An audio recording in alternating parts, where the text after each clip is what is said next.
Chapter 28, to the readers of the Ringing Cedars series. My dear readers, I thank you heartily for your understanding and moral support. I thank all who have openly expressed their thoughts in internet communications and the almanac, who have tried to organize discussions of the ideas outlined in the Ringing Cedars series through letters to the press. Many thanks to you, scholars of Russia, first and foremost, to Boris Minin, who openly appeared on the stage of the Podmoskov concert hall with his evaluation of Anastasia's ideas. Footnote, Boris Minin, a professor of economics, president of the International Academy of Social Development, director of Russia's Federal Certification Center for Eco-Friendly Products, member of Russia's Parliamentary Committee on Questions of Social Tolerance. A special note of gratitude is due to the fine actor, distinguished artist of Russia, Alexander Mikhailov, who took part in the conference.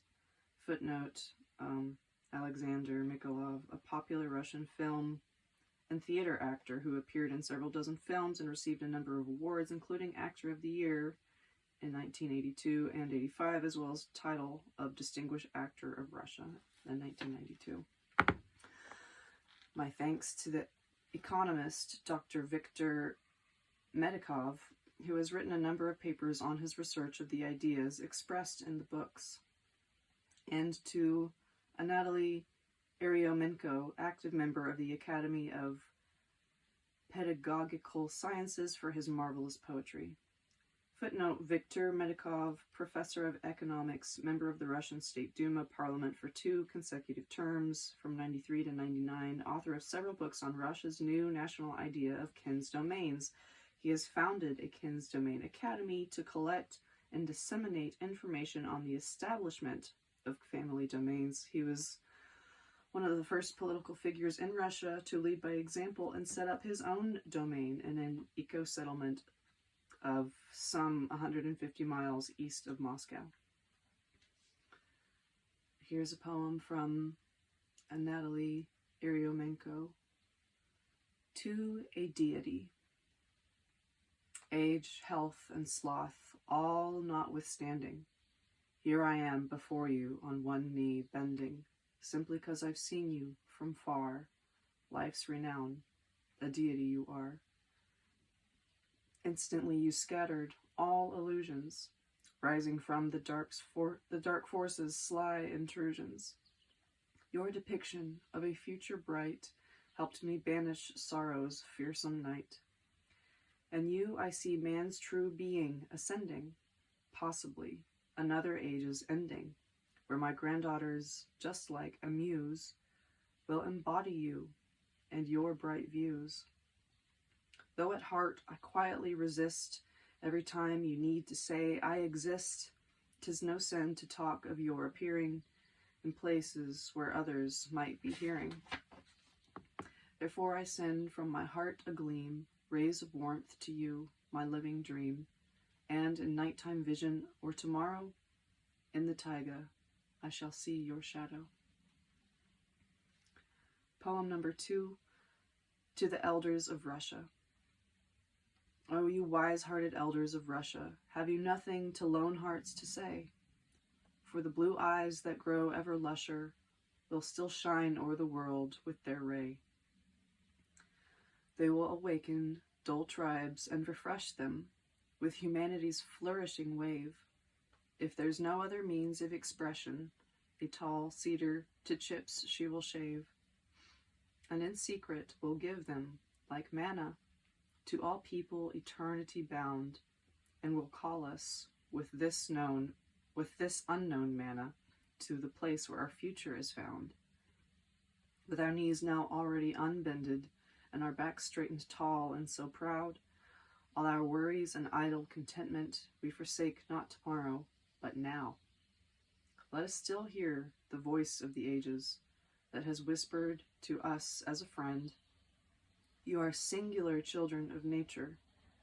Death and treason do not spell your end. Nor do mudslingings, fury unleashing, nor do stone walls or home-destroying hail. But for those who accept the true teaching, their connection with nature won't fail. We are given a power immortal from the earth gods and God high above, by a heavenly hand incorporeal, that our hearts may awaken to love. Let us all then, as singular brothers, with our heartstrings stretched taut in a bow, now extend our embrace to all others, send our ray out wherever we go. Then in spring, over the earth's nations, all the cherry tree gardens will bloom. For humanity's new generations, there will be no more danger or doom. Oh, you wise elders, sons of Vracia, do not slacken, but say the word true. May the joy of my dear Anastasia now shine forth in its heavenly blue. I thank Viktor Pavlovich Garkovets, the superintendent of education for the city of Kharkov, as well as these instructors, workers, and administration of the tractor factory in this Ukrainian city, for organizing a fantastic meeting with my readers. My thanks too to all the organizers of readers' conferences in other cities. Thank you, Russian immigrants in Germany and Canada. Thank you to the bards who have written more than 500 songs now, the artists who sent in their pictures. They are already posted on the site www.anastasia.ru, and the best of them have been published in the almanac, Ringing Cedars of Russia. One of their works may be seen on the cover of the Russian original of the present volume. My thanks goes out to the tens of thousands of people who have expressed their appreciation for my books in their sincere and inspired letters. I thank you for your open support. Without it, it would be a lot harder for me to write. However, I would like to share with you, especially with those public figures who are only just contemplating coming out with their support of Anastasia's ideas, the following points. You should understand that there is considerable opposition to these ideas, a planned and organized opposition. It is still not completely clear specifically who is spreading the false rumors and what levers of power they are using. You should be aware of this so that you can determine for yourself whether it is worth it to you to openly support the ideas outlined in these books. I know firsthand how unpleasant all the slander and provocations have been, but it is many times harder for me when they are all directed against you, my readers.